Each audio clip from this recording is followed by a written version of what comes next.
Hello everyone. Before starting, I want to thank the organizers of this great event for giving me the opportunity to be part of it. My name is Shairin Romero, a medical student at the University of Cartagena, Colombia. I'm part of the Women's Health Research Group at the same university, and on this day I'll present this research work that we have entitled Sexual Function in Afrodescendents Climatérics with Severe Urogenital Symptoms, Assessment with Short Female Sexual Function Index. The participants in this research are Dr. Alvaro Monterrosa, director of the aforementioned research group, Dr. Maria Mercado, also a member of the group, and myself. I declare that I have no conflict of interest.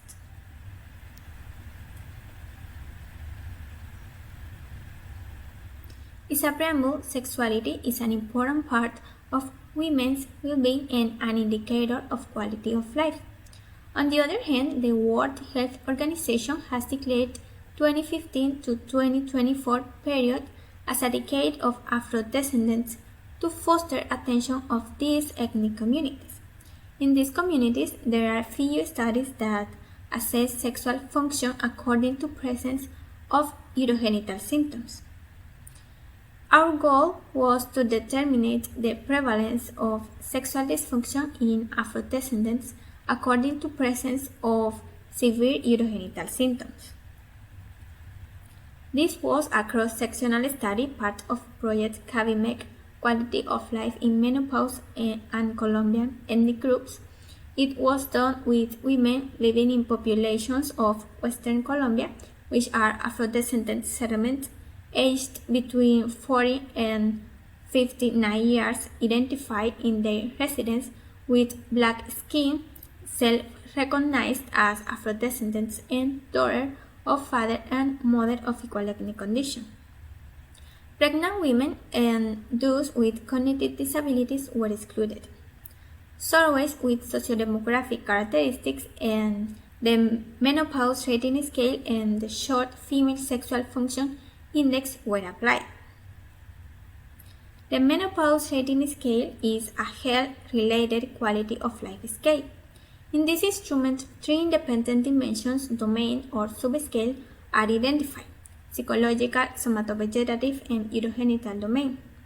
It consists of a list of 11 items which are symptoms or complaints. Each of the 11 symptoms can get 0, which indicates no complaints, or up to 4 scoring points, which indicates severe symptoms. The composed score for each of the subscales is based on adding up the score of the item of the respective dimension scores.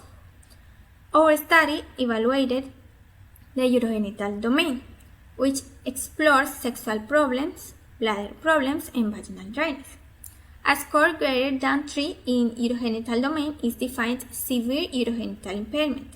So, two groups were formed, with SUGs or with severe urogenital symptoms and without SUGs. On the other hand, the short female sexual function index comprises 6 domains: desire, arousal, lubrication, orgasm, satisfaction, and pain. Desire and satisfaction are scored from 1 to 5, and the other items are scored from 0 to 5.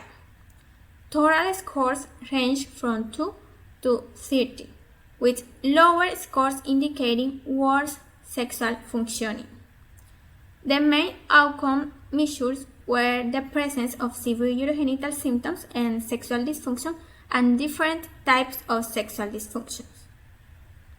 The analysis was carried out with EpiInfo 7 and a p-value of less than 0.05 was considered statistically significant. The data are expressed as mean, more or less, the standard deviation for continuous data and percentage for categorical data. Significance of difference between groups was established according to homogeneity of variance. Anonymous and voluntary participation approved by Ethics Committee of University of Cartagena, Colombia. This study included 461 women. 141 women were classified in the group with severe urogenital symptoms and 320 women in the group without severe urogenital symptoms.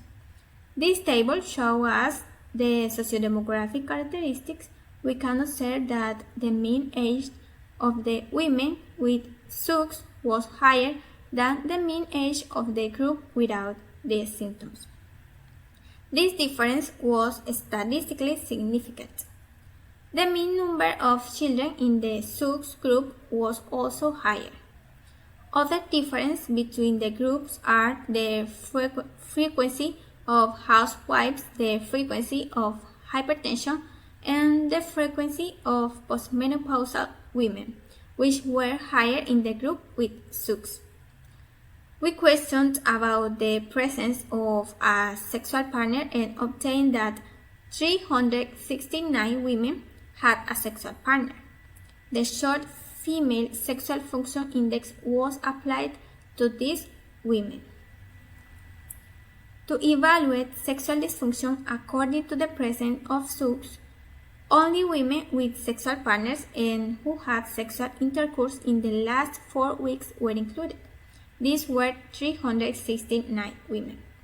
This table describes the mean scores of each domain of the female sexual function index according to the presence of severe urogenital symptoms.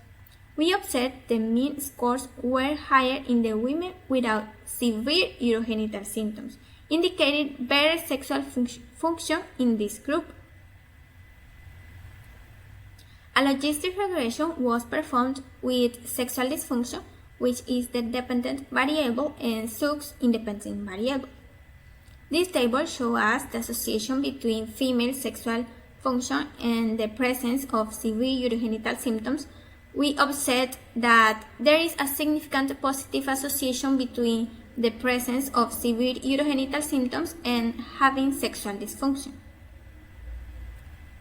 In this logistic regression, factors such as diabetes mellitus, smoking, coffee intake, nutritional condition, central obesity, hypertension were the independent variables, and the presence of severe urogenital symptoms the dependent variable. A significant positive association was found between the presence of severe urogenital symptoms and hypertension, and a significant association with SUX wasn't found with the other factors mentioned.